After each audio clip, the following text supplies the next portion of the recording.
शब जुम्मा शब मरूमीन है, अरवाह आती हैं। शब जुम्मा शब ज़ियारत इमाम हुसैन अलैहिस्सलाम है। सारी अरवाह करबला की तरफ रुख की हुई होती हैं। रूहों को इजाज़त मिलती है कि जाओ अपने घर वालों के पास, अपने रिश्तेदारों के पास जाओ। वो आकर देखते हैं हम किसी को याद नहीं कर रहे, वो बेचारे अफसुर्दा होकर वापस चली जाती हैं। आयतुल्लाह शहीद दस्तगीर कि आपकी सलावात उनके दर्जात में इजाफ़ा फरमाए। अल्लाहुम्मा सल्ली अला मुहम्मद व आले मुहम्मद। अपनी किताब में बयान फरमाते हैं एक आलिम दीन का वाक़या कि उनके वालिद भी एक आलिम दीन थे।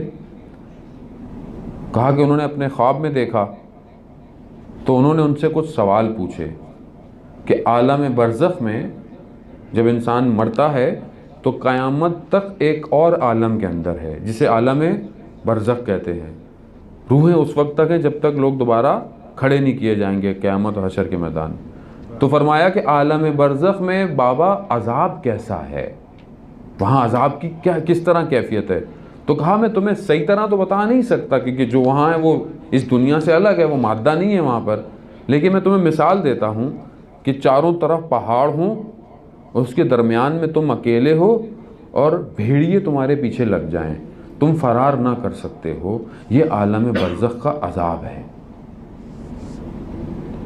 कहा अच्छा ये बताएं बाबा कि जो हम पढ़ते हैं, फातिहा पढ़ते हैं, कोई चीज़ हदिया करते हैं मरहूम को, वो किस तरह पहुंचती है वहाँ पर।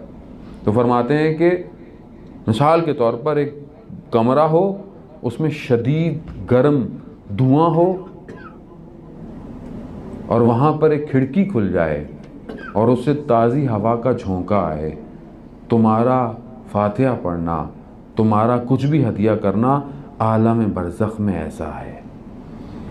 तो एक सलावात अपने सारे मोमिनीन और मरूमीन के लिए पढ़ते हैं। अल्लाहुम्मा सल्ली अला मुहम्मद व आले मुहम्मद, कि कम से कम हमारी इस मजलिस से एक दरीचा उनकी कब्रों में खुल जाए।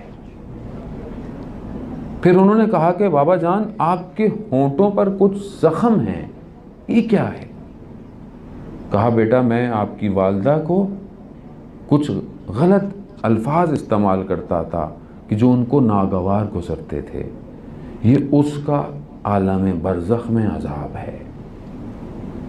तो जब तक वो मुझे माफ़ नहीं करेंगी ये ज़ख्म ठीक नहीं होंगे। अज़ीज़ान मोहतरम, यहाँ पर तो मसला नहीं है इंसान छोटी छोटी बातें कर जाता है, ये छोटी छोटी बातें वहाँ पर बताएंगी कि क्या मसला है।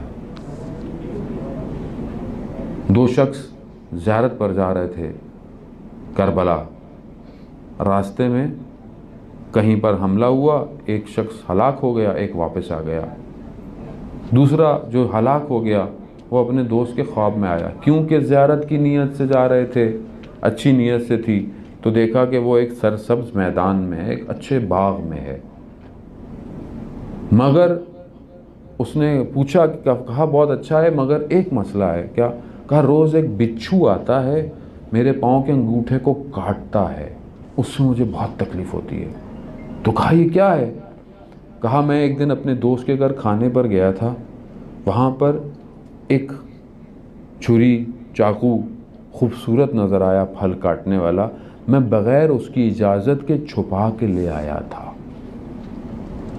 ये वो बिच्छू है जो मुझे आलम बरज़ख में अज़ियत दे रहा है। मेरे घर जाओ, मेरी ज़ौजा से कहो फ़लानी जगह पर वो चाकू पड़ा हुआ है, जाकर उस मालिक को वापस दो और उससे कहो कि मुझे माफ़ करे, वरना ता क़यामत में इस अज़ाब में रहूँगा।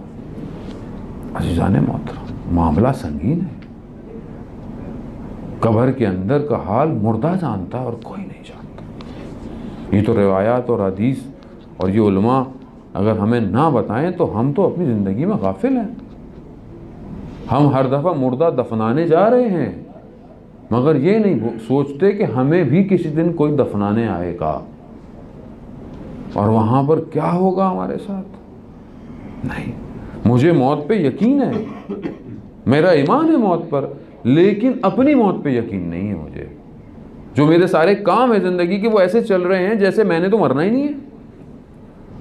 दूसरों के बारे में हाँ मरना तो जी हक था, किसी का इंतकाल हो जाए हम क्या कहते हैं? बस अल्लाह खुदा मग़फ़िरत करे। देखिए जी, मौत तो हक़ थी, आनी ही थी।